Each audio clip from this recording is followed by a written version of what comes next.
care and self-care for caregivers and help you and your loved ones plan for the future and enjoy your highest quality of life today. Please join us every Saturday from noon to 1 on AM 950 for Living Healthy and Aging Well.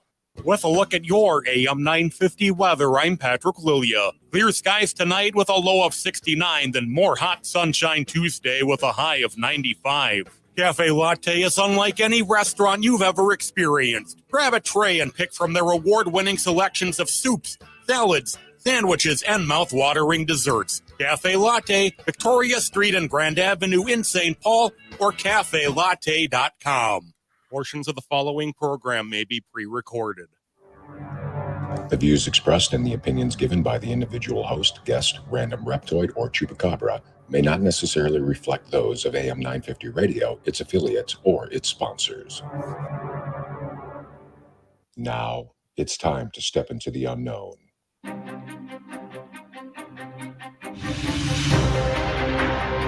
There are things people experience but never talk about. A shadow moving in the corner, flickering of the lights, a disembodied voice. We invite you to talk with us. Share your story, share your experience, because this isn't just your story, this is our story. This is GhostBox Radio with Greg Bakun. And this is GhostBox Radio on AM 950, where every night we talk about the paranormal, ufology, Bigfoot, and so much more. My name is Greg Bakun, and thank you very much for joining me tonight. Happy Monday, everybody. Well, it's our favorite day of the week, isn't it? I bet you're all just really excited to be back at it and everything else. But let me tell you, just a mere 4 more days until we're back at the weekend again, right? Actually, I really dislike that. I really hate living for the weekend. You know what I mean? I just want to enjoy every day that I can. So, just try to bear through it, find something good every day to enjoy, right? And just go with it, right? So I got to tell you all something that happened today that I found very interesting. And, obviously my first instinct is to say this is paranormal, but that's not the case. We don't know what it is. It could just be something very simple. But for those of you who watch my program on Facebook, Thursday and Fridays, I do the program from my home. And you might see that I have a reel-to-reel player in the background behind me. I have, because I'm scary and spooky, I also have a Raggedy Ann doll, just like Annabelle, behind me. And then I have 2 candlesticks that are lit. Well, let me throw a little bit of a secret on that. They are not actually real candlesticks. I can't afford real fire, but what they are is that you put a battery in them and you take out the candle from the holder, and there's a on and off switch at the very bottom, like underneath it, that turns the candle on. And after Friday's show, as I always do, I take the candles out of the holder, I turn them both off, and I put them back. They're off. Saturday, they're off. Sunday, they're off. And then today, I come downstairs in my house and I look into that room, and one of the candles is on, and it's the one next to the Raggedy Ann doll. And that is very interesting. I do not know how that's possible. I do not know what made that happen, but it's bizarre because it's not easy to turn on. And I turned it off, and sure enough, the button is to the on where I had it to the off on Friday. So I don't know what's going on there, but tangentially to that story, Saturday, a bunch of boxes fell down in there, and I thought it was my cat Linus, and it could still very well be, but now I'm starting to wonder, was that the case or not?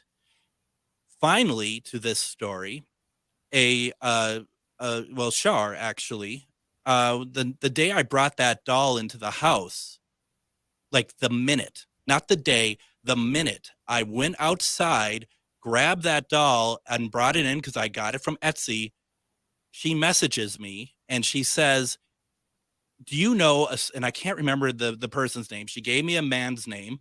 Do you know this person? Because that spirit has just entered your house at the very same time I brought the doll in. So what am I trying to say here? Am I trying to say that the doll, like, that's a very big cliche, isn't it? That the doll's haunted? I don't know. But that light being on sure was something that got me very, very interesting. And I just really wanted to kind of share that with everybody before we move on to death, because I just wanted to get it out in the open. I just wanted to get it out there. You know how it is. Kind of exciting. We'll see. I'll let you know if anything else happens with that over the next couple days or so. It's currently off.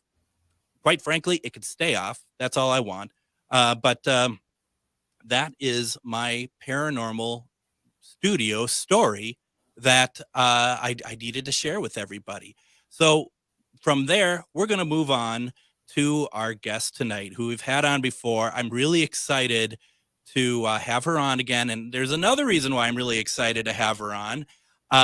Madam Pamita is a Ukrainian-American witch teacher, best-selling and award-winning author, candle maker, spellcaster, and tarot reader. She has a popular YouTube channel for teaching witchcraft. She hosts the Magic and the Law of Attraction and Baba Yaga's Magic podcasts, and she is the author of Baba Yaga's Book of Witchcraft, the Book of Candle Magic, and Madam Pamita's Parlor of Wonders. Whoops, I screwed up there. Magical Tarot. And she's also proprietress of the online spiritual apothecary, the Parlor of Wonders, and lives in Santa Monica, California. You can find her at parlorofwonders.com. Madam Pamita, welcome to GhostBox Radio. Oh, hi, Greg. I'm so glad to be back here. We had such a great time last time we were together. So, yeah. And I love that story, by the way. Oh my gosh, what a great story. I'm glad you love it. I don't know what to make of it, quite honestly, but well, I'll let you know if anything happens with that. But the real news here, though, tonight is that you are wearing quite the T-shirt that is very much local to Minneapolis, especially Northeast Minneapolis. Yes, I'm wearing a Kramer Chuck's shirt, which I picked up last time I was in Minneapolis this early spring of this year. And I have wonderful friends in Minneapolis, and we all had such a good time wandering around, eating great food, going to bookstores. I just love Minneapolis. I try to make it at least once a year in the good weather. I've been in the middle of winter too, so I think I've earned my stripes. Yeah, that's so true. And it's if you can make it through a visit in Minneapolis in January, February, I think you could do just about anything. Yeah, it's for a California girl. I always say to my friend Sid, I always say, "Oh my gosh, I'm a little orchid. I need my warmth." But I love Minneapolis and Minneapolis people, and Kramer Chuck's is amazing Ukrainian food. There's nothing like it. So good. And for those of you who don't know, Kramarchuk is over in Northeast Minneapolis. It's been there for many, many, many years. I mean, me growing up in the Northeast Minneapolis area, we had gone there mainly for Easter. We'd go there quite a bit for Easter. And Pam, one of the things that we talked about prior to going on the air was my rampage about Nyes, which is pretty much kitty corner from Kramarchuk's. That was another staple of me growing up. My parents liked to go to this kind of nightclub, not nightclub, but supper club, I guess. Supper club, yeah. Sort of place. And boy, we had we'd have a lot of fun going to that place, but they tore it down. And anyone out there in the Twin Cities who dares tell me, "Oh, but they rebuilt it. Oh, they made a new version of it in the same spot," stop it. Just stop it. I don't want to hear it. It's it's not dirty walls. It's not grungy, anything. And most of all, you don't have. I could be wrong in this one. They don't have. Well, they certainly don't have that woman who did the Polish music and the organ music. Yeah, the polka player, the accordion player. She was amazing. Yeah, I've been going to Minneapolis for, gosh, long time now, and all these places I think are so precious, and it makes me a little sad that things are changing. But I guess that's what happens. So that's progress. Yeah. That's what they tell us. Yeah. Tonight we're going to be mainly talking about curses. I asked Madam Pamita if she could talk about curses tonight because I don't know really anything about them. I thought it'd be an interesting conversation. For those of you who would like to take part in the conversation, we are streaming we're streaming live video on AM 950 radio, as well as the Things Network and GhostBox Radio with Greg Bakun. Please go to that page and like it, but also go there and post your questions if you have any. And I know, Madam Pamita, you have you're streaming to some of your social media locations as well, if I'm not mistaken. Yeah, I'm streaming over to my YouTube channel. So yeah. How fun. Well, let's talk a little bit about as I said, let's have fun, talk about our subject tonight, but that seems so weird to say, and that's me.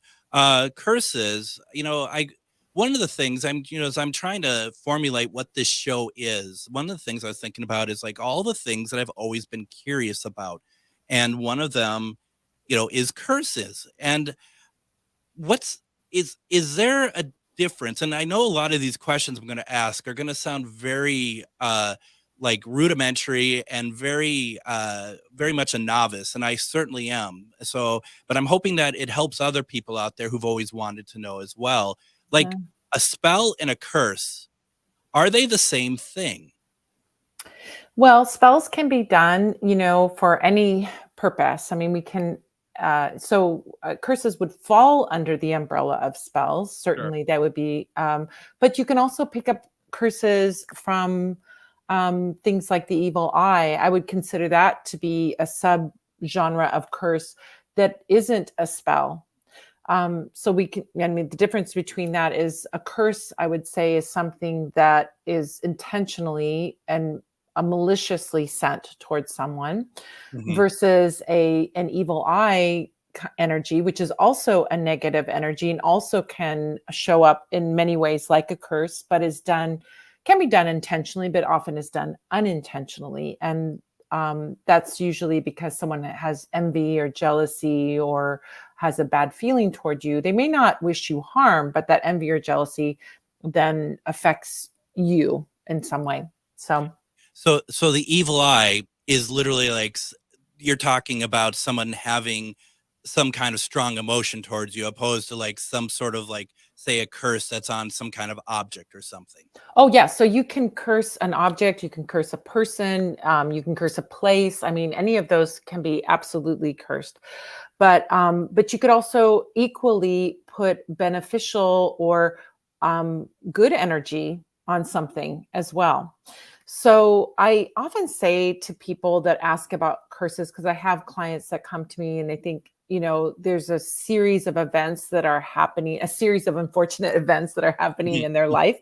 And they are feeling that there may be something energetically that's going wrong, that they're having bad luck, that they're having this. And so we might look with a tarot reading to see if it is indeed a curse, if it's something that someone maliciously sent to them, or if it's something that was just accidentally sent, or they just picked up some stray negativity. So all of these things could fall under that umbrella of curses, but they're sort of different genres of curses, I would say. Sure. And that was something I was going to ask was, would you be able to tell if someone came to you and said, I feel like that there's a curse on me, would you be able to tell? And it sounds like that you could. Yeah. And oftentimes I would say, the vast majority of times people may feel that they're cursed, but that may not be the case. So I'm not one of these people that every bad thing that happens to you is a curse. We have to go through life, and there's ups and downs in life. But when someone is having like repeated, very unusual sort of negative experiences that are happening repeatedly in one area of their life, or even sometimes in many areas of their life, we can take a look at that. Often I'll get a sense of it, or we can look at tarot cards and we can see where this is coming from, what it is, and so on. So I do diagnose that. So that's a way we can look at objects, we can look at places, we can look at people, but most of the time people are looking at their own lives and what's happening in their own lives, and to see like, is there a curse and where did it come from? So yeah, I mean, that makes sense. And I mean, I suppose like a lot of people would be like coming to you with like everything is going wrong, right? Mhm. Everything, like it's been going well, and over the span of so many weeks or months or whatever, nothing seems to be going right, or that there's a funk over me, or I just feel, I mean, dare I use the word like oppressed or Mhm. something like that. I mean, is Yeah. that kind of in the area? Yeah, and I think of it this way, people say, well, how is that different than just, it's a streak of bad luck? I mean, we can even look at a streak of bad luck as Yeah. it could be the origin of that could be a curse, or it could just be something, just by flipping the coin, that they've had some kind of, bad luck incidents happening one after the other. But I often say this, people that don't believe curses are real, I say, imagine this: you walked into a room and you somebody's just for no reason shouts at you, yells at you, flips you off, or something like that. Yeah. Um, does that affect your day when something like that happens? Absolutely. Yes. Of course, it affects your day. It can affect you in deep ways. It's very, very unusual for someone to be able to brush off a big blast of negative energy that comes your way. In fact, it often then results in that you are feeling agitated or angry or upset, and then you may do something. So energies of negativity and likewise positivity can be spread, just like we spread the cold or a flu or COVID or anything like that. So I think of these things, if you've experienced a situation where you feel like you were attacked in some way and it shook you and it affected your day, then you understand that energy is real. Nobody can see it, but you feel it and you know it. So I think all of us have had an experience like that, where some negativity that was unwarranted came our way and we felt the effects of it in our life. That's what Absolutely. a curse is. Yeah. Absolutely. And it makes more sense. And I want to take a break, but what I also want to do is talk more about the energy factor to this as well, because I think that is a point that needs to be made a little bit further. So what we're going to do, let's take our break. When we come back, we're going to continue talking with Madam Pamita, and we're talking about curses. Stick around.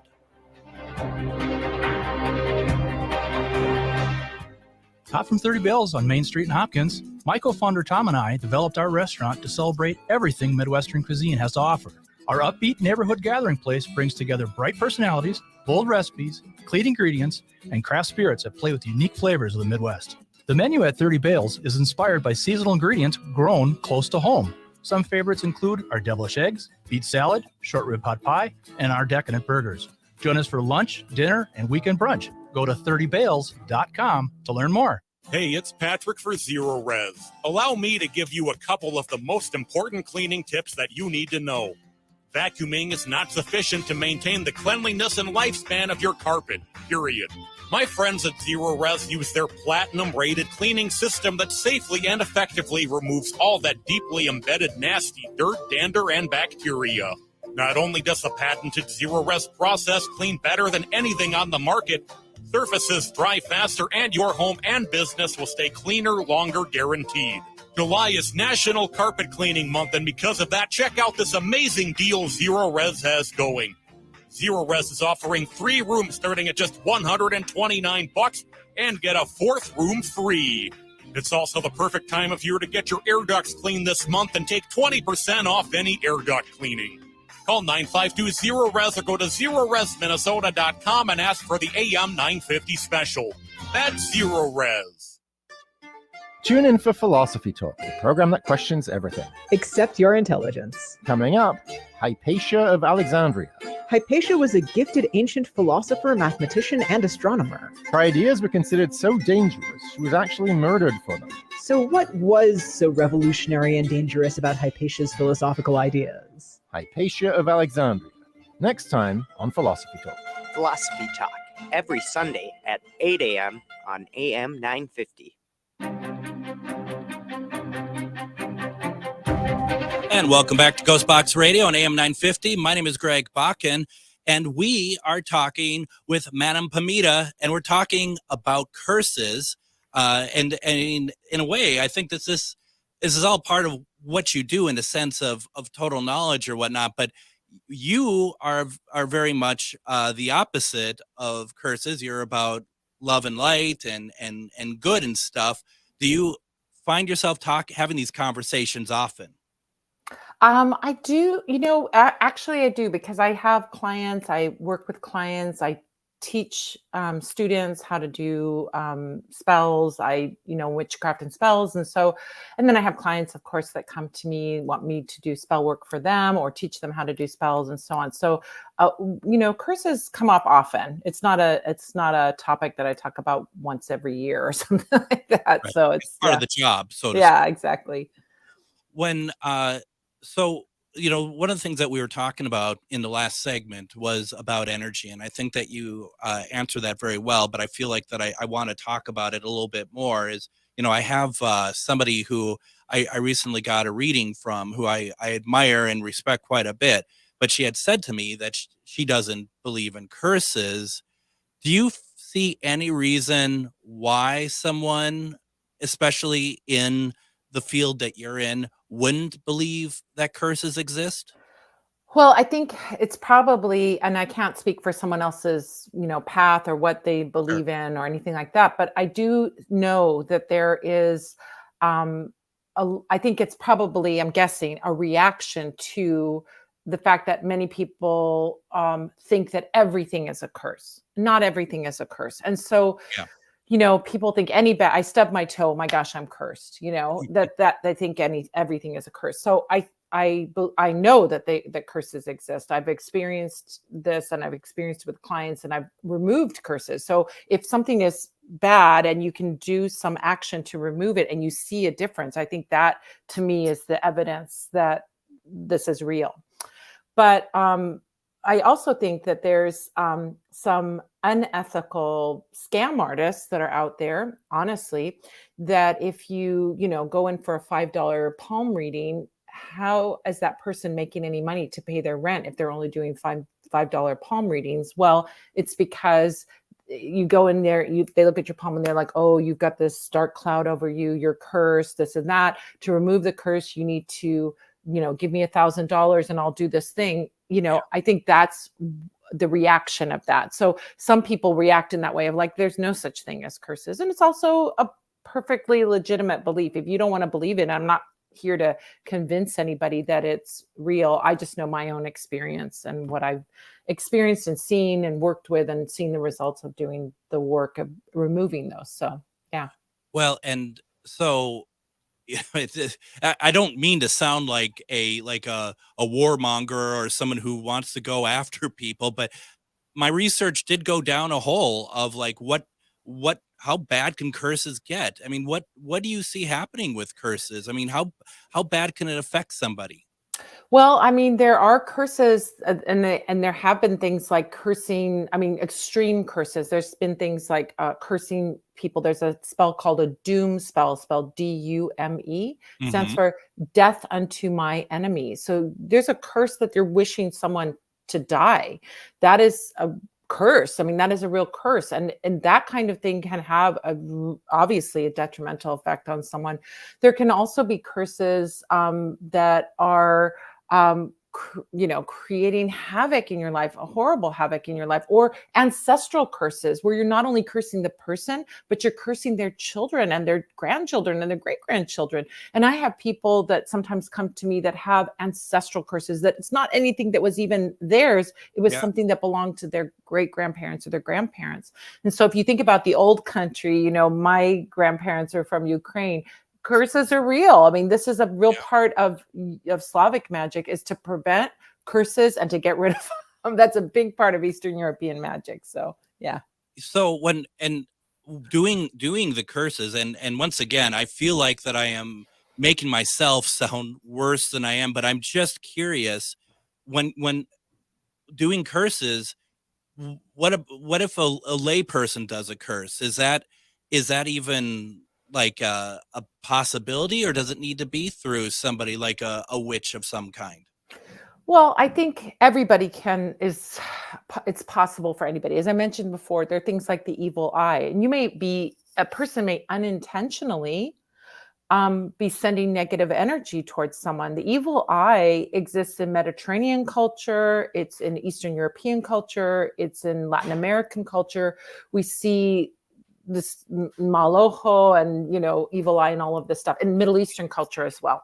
So when we talk about evil eye, it's somebody looking at somebody with envy. So with deep envy, like let's say you have a great job and somebody's struggling, and they're looking at you like, why did he get a great job and I don't have that job? That deep envy is an energy that you can pick up if you're not, let's say, being protective, wearing protective talismans, or working to sort of shield yourself in some way. Talismans are a great way to shield yourself from this. So, I think you can have people unintentionally cursing, even if they're not trying to curse someone. They're just having a deep envious feeling. But a layperson can cause damage. Just like, listen, I always say magic, people say, well, isn't magic evil? Isn't magic wrong? And I say, magic isn't good or bad. It's a tool. You can use it for good. You can use it for evil. So like a screwdriver, is a screwdriver bad? No, a screwdriver can be good because it can help you put together your IKEA furniture, right? But a screwdriver can also be used as a murder weapon. So why are we blaming the screwdriver? It's the person wielding the screwdriver. How are they going to use it for good, or are they going to use it for bad? But that's true of a lot of things. Words, power, money can all be used. All energy can all be used for good or evil. So a layperson could do a curse, but would that be effective? Do they know what they're doing? I don't know.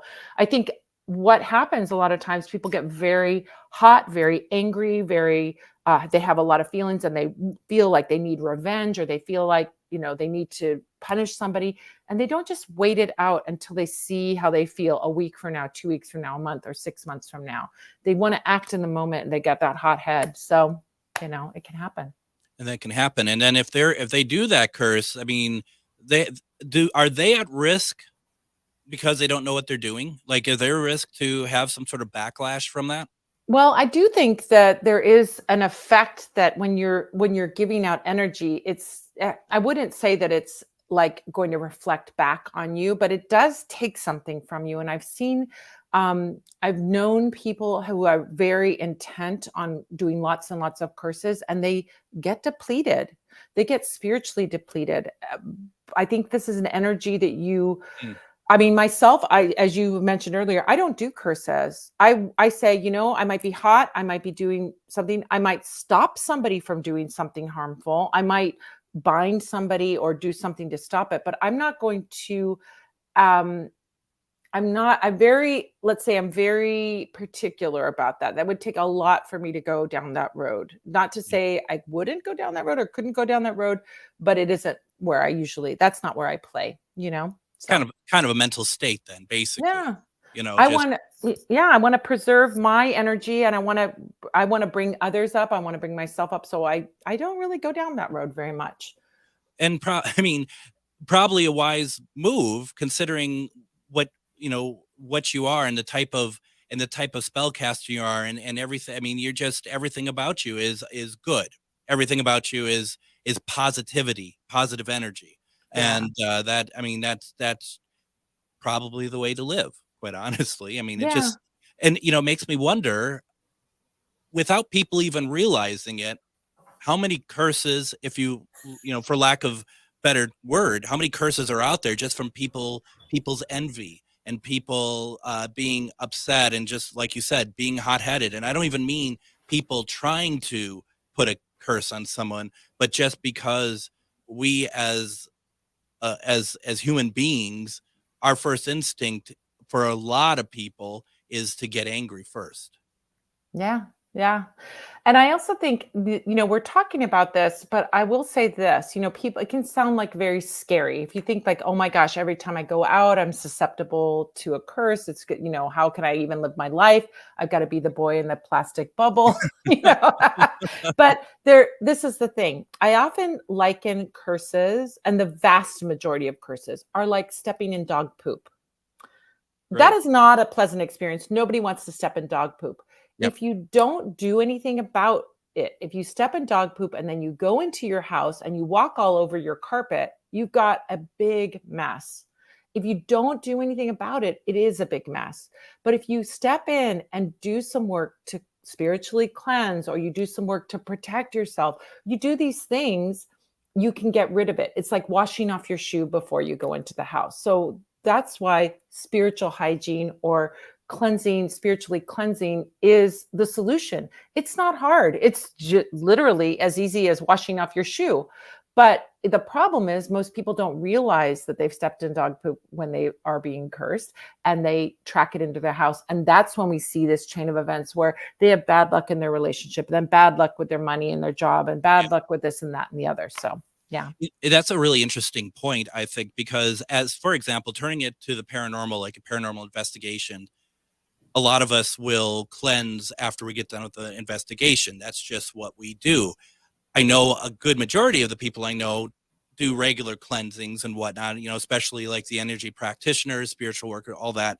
But the idea of just kind of thinking about everyday life, did I have a bad day? Well, you know what? Maybe just cleansing yourself, might just make you feel better. Get some, sage or Florida water, whatever it is that you use. I mean, I would assume that, anytime doing it on a regular basis isn't a bad thing then.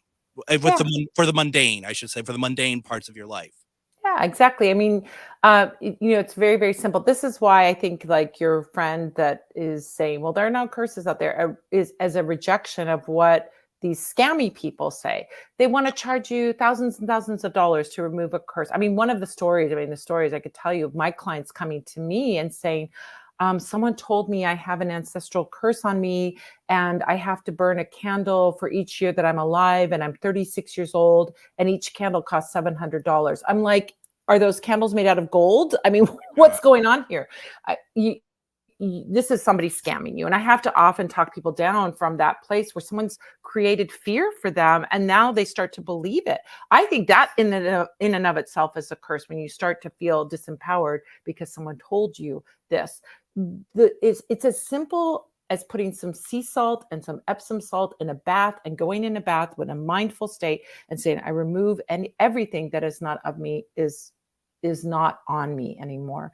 And so you can take that energy, you can use incense, you can use a smudge stick or an herb bundle and burn that. These are all traditions that go back hundreds, if not thousands of years, have worked for thousands of years, and we know they worked. So there you go. It's not hard to do, to clear and cleanse and protect and do that. And that's kind of spiritual hygiene. It's just like washing your hands. If you don't wash your hands and you start eating food with your hands, you might have shook hands with somebody who had the flu, So Absolutely. It's the same kind of hygiene, right? Well, and also I've heard you go to Kamarchek's and you get some of their brats, and that also cleanses you, is what I've heard. So that's, but it's also, if you don't have a Kamarchek's near you, then you're in trouble. I will say though, and I'm being very open here. I haven't told anyone this before. In my early 20s, I was scammed by one of those type of mediums where, they play off of your belief system. Like, you're going to help me. You're going to, I trust you. And, they had the candles that they would light, and each candle was like $250 or something like that. And, you'd think a smart person would be like, well, after one, even them saying it, you're going to be like, get lost. But, when you're new into it, you don't know anything. And it is a good reminder. We've not talked about this on the show before, that there, what to watch for in the scam. And maybe someday I'll bring on a few people and we can talk about just in general what to look out for a scam. But This is one of those that, was on Nicollet Avenue in downtown Minneapolis, in this little building that's, I think, adjacent to Let It Be Records, which is no longer there.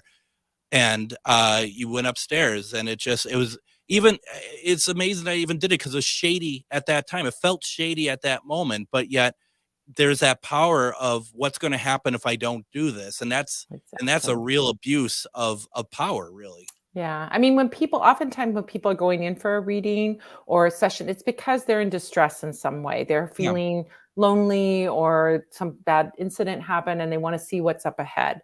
Not always the reading, but oftentimes that is the case. And my advice to everyone is if your reader or your person, your spiritual advisor is making you feel afraid or uncomfortable, that is your intuition telling you get the heck out of there and don't listen to what they say. Get a second opinion.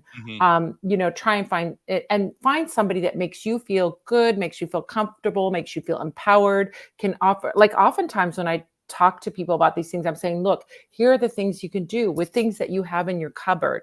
It can cost pennies to do this spiritual work, and you don't need to have expensive things if you don't need to do that. So and I would assume too, like any sort of like promise of getting to what you want in exchange for obscene amount of money has to be, I mean, it clearly wasn't a red flag for me when I was 23, but for anyone who's paying attention, if they're like, yeah, we can make that go away, we just need $3,000 from you, that should be the biggest red flag of them all, I think.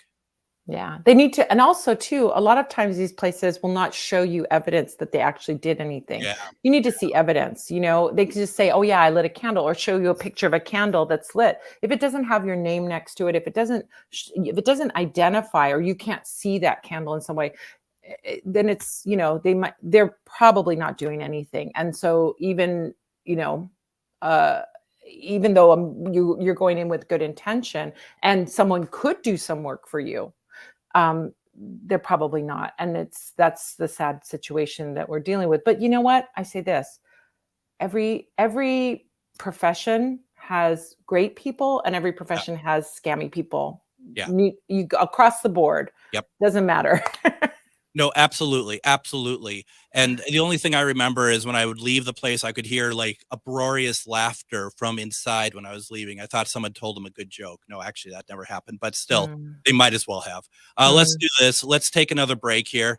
When we come back, we're going to finish our conversation with Madam Pamita. We're going to talk more about curses, what's coming up for her and everything else. You are listening to GhostBox Radio on AM 950.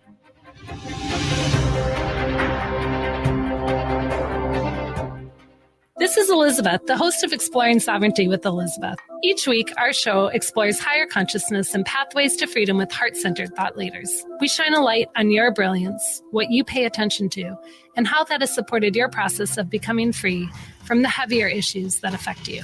There are many pathways to sovereignty. Join us each week as we explore your sovereignty and consider what's your pathway to becoming free. That's Exploring Sovereignty with Elizabeth, Sundays at 11 a.m. or anytime on your favorite podcast app. Eat Local Minnesota is a great way to find locally owned Minnesota restaurants and food purveyors. You'll find high-quality food and unique eating experiences with dishes from around the world. Just visit eatlocalminnesota.com for your next meal. Crooner Supper Club invites you to Maggie's Lounge, an exciting new bar lounge. It's open Wednesdays through Sundays beginning at 4:30 for cocktails and light fare. And you don't need a ticket to enjoy the great atmosphere of Maggie's. So stop by Crooner Supper Club off Moore Lake and Highway 65 for dinner, drinks, and live music from both big-name local and national artists. Cafe Latte combines a cafe dining experience with gourmet quality food. Plus, you can still do online ordering and takeout along with gift cards. Just go to cafelatte.com and choose from their ever-changing selection of award-winning salads, sandwiches, and soups. Cafe Latte is located off Victoria and Grand and online at cafelatte.com. With a look at your AM 950 weather, I'm Patrick Lilia. Clear skies tonight with a low of 69, then more hot sunshine Tuesday with a high of 95. Cafe Latte is unlike any restaurant you've ever experienced. Grab a tray and pick from their award-winning selections of soups, salads, sandwiches, and mouth-watering desserts. Cafe Latte, Victoria Street and Grand Avenue in St. Paul, or cafelatte.com. And there's still time to get tickets over for the Dave Schrader event over at the Anderson House, August 18th through 20th. We've been talking about this. We do have a handful of tickets left. As we've been mentioning to folks, the Anderson House is sold out, but we're still selling tickets to the event. If you buy a ticket, we will give you some options that you could check out for lodging. Once again, this is in Wabasha, Minnesota, a beautiful location. Dave has never investigated there before. I think that those who are going to be able to go, I think you're going to have a great time. And like I said, a couple tickets left to go. Why don't you go there, pick it up, 18th through 20th in August. We are less than a month away. I cannot believe it. Go to charvinity.com and find the events on the website is right at the top there, and you can get your tickets that way. So lots to look forward to there. We're talking with Madam Pamita, and we've been talking about curses, and I wanted to there was a couple comments, at least one I wanted to kind of talk with you about on the chat here over at GhostBox Radio with Greg Bakun on Facebook. And Nicole had said that I've done curse removals, saw the energy lift for a week max, and then the heaviness returned. It seemed like it always comes back. Do you find that at all? Well, that can happen. And what I often recommend to people when they're doing cleansing, spiritual cleansing, is that they also do protection work afterwards. Because, like our analogy of the dog poop, if the dog poop is there and you're stepping in it, you got to have some kind of protection, right? So it may be, if you're finding that it's happening over and over again, it might be, I would sort of start to track, maybe even having a journal and tracking like when it lifts and when it comes back again. Is it related to a space that you're going into? Is there some place that you're going into and you're picking up that energy? Is it a person that you're around you're getting that energy from? So it could be anything. So I would recommend doing, you can move through life with lots of protection and not pick up a lot of this energy if you have that spiritual protection. And that could be as simple as wearing a talisman or a charm. It could be, an evil eye charm, for example, or like in Slavic magic, we wear coral or amber jewelry as protection.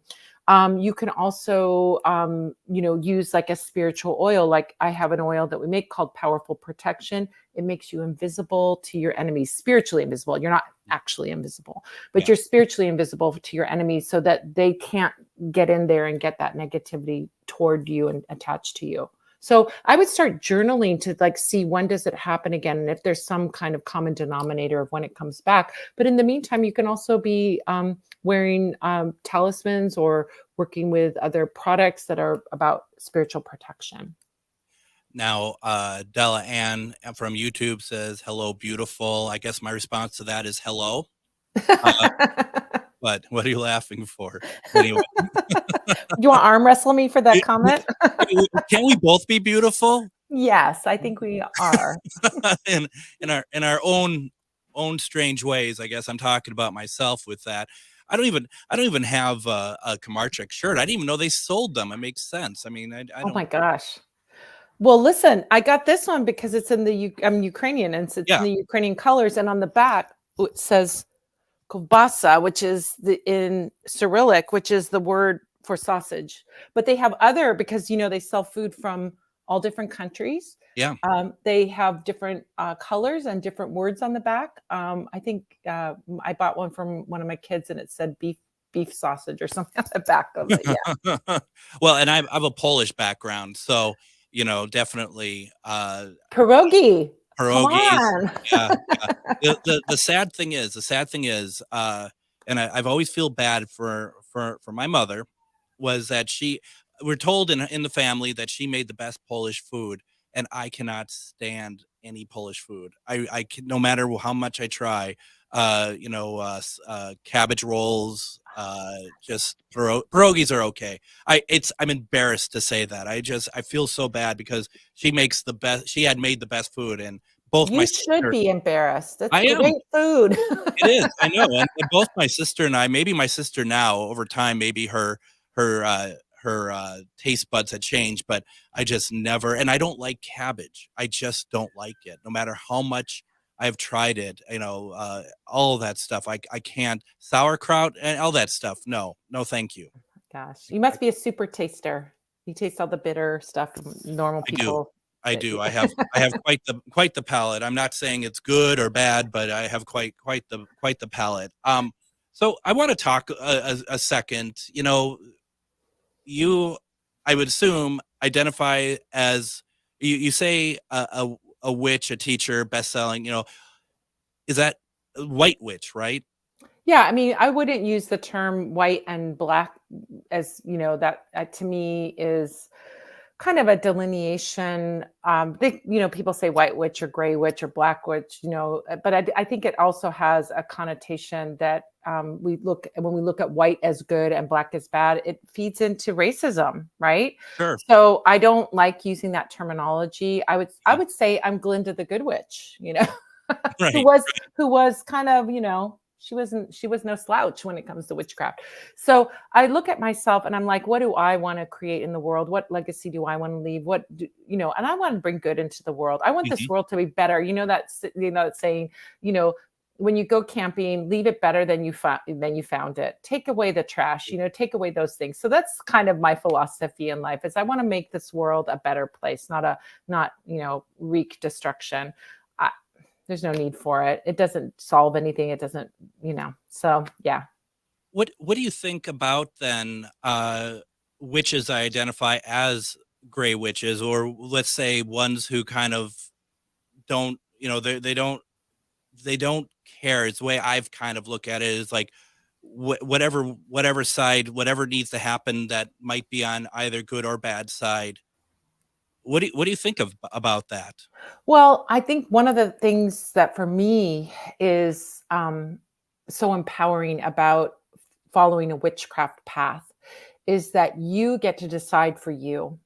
I always say there's no pope of witchcraft. There's nobody on high that is telling you you can do this or you can do that. Now, you might belong to, a spiritual path that does have rules, but for the general person that is an individual, solitary practitioner who's doing their magic, they get to decide what's right for them. Mm-hmm. So while I might look at that and I go, oh, that's kapusta soup. It's got cabbage in it. I don't want it. Yeah. I want it. I don't know what you're Greg talking is going. I don't know what you're talking about, but yeah. So Greg is like, I don't want cabbage soup. I'm like, bring me all the cabbage soup, right? So I think that it's, I think birds of a feather flock together. I usually flock together with other positive people, people that are negative, people that are vindictive, vengeful, and things like that. I'm not interested in hanging around them in general. And so I have no judgment on their personal choices. Maybe I would wish that they would be a different way, but I'm not going to criticize or condemn them because I have not walked in their shoes. I haven't. So for me, I can make the choices for me. And I think that's one of the beautiful things about a path of magic, a path of witchcraft, is that you get to decide your own ethics. And in deciding your own ethics, you don't have something handed down to you. You do have to examine things and make choices and choose a path. So you can be Luke Skywalker, you can be Darth Vader. It's your choice, whichever one you want to be. I feel like that the message of the day is kind of mind your own business in a sense, and kind of stay in your lane. And I don't mean that as like so constrictive, but it certainly feels like, worry about your own stuff before you worry about others. And it seems like a good energy sort of lesson to kind of be learned, I think. Yeah. And I think it's wonderful that there are some beautiful things about looking at other people's practices, looking at what other people do and deciding for yourself, that's not for me, or that is for me, I think that's true. I would even say so far as like, if someone chooses a religion that they follow that I might not agree with, it's okay. It's not I don't have to do it. It's their choice to make what their path is, their spiritual path is. As long as like you said, they stay in their lane. When they start then say, well, you can't do this and you're bad. And then we get into witch burning times and all of that stuff. That's not great. But, other than that, I think, it's like we can all coexist. We can all coexist. It's possible to do that.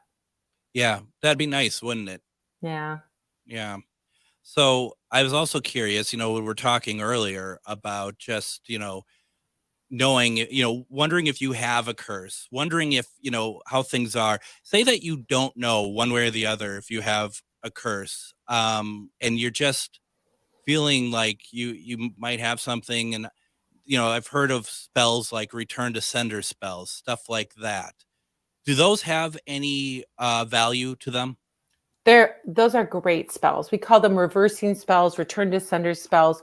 They're very what I call very clean magic, because it's like the old playground thing. I am rubber, you are glue. Whatever you say bounces off of me and sticks to you, right? So if someone it's a very clean way of working, because if somebody is not, like, let's say you you think, oh my gosh, this person is sending me something really negative. They're cursing me. They're horrible, blah, blah, blah, blah, blah. I'm going to do a reversing spell.